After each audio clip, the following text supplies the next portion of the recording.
ভয়াবহ।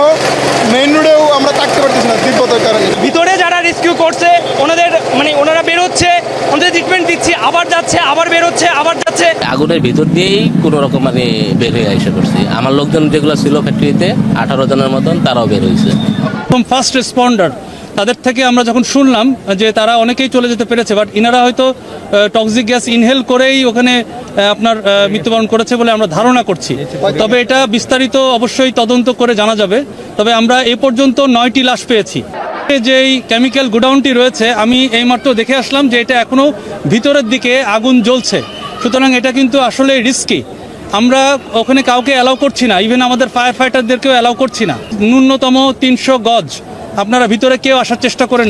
আমার মায়ের আর মায়ের জামাইরা বাঁচাছি না, এই ভিতরে কাজ করতে হবে। দূরে যাবে খাইতে মিললা যাই না। আমি সকালে 9টায় বেরিয়েছি কামে, তো আমি এই পর্যন্ত কোনো খবর জানি না। এ পর্যন্ত আর কি আমার মেয়ের ফোন বন্ধ, কোথায় আছে বলতে পারতাছি না। হঠাৎ আগুন লাগছে না, 3 তলাটার মধ্যে কাম করতো। ও বেরোতে পারে নাই, লাইন চিপ কইছে, ও বেরোতে পারে নাই।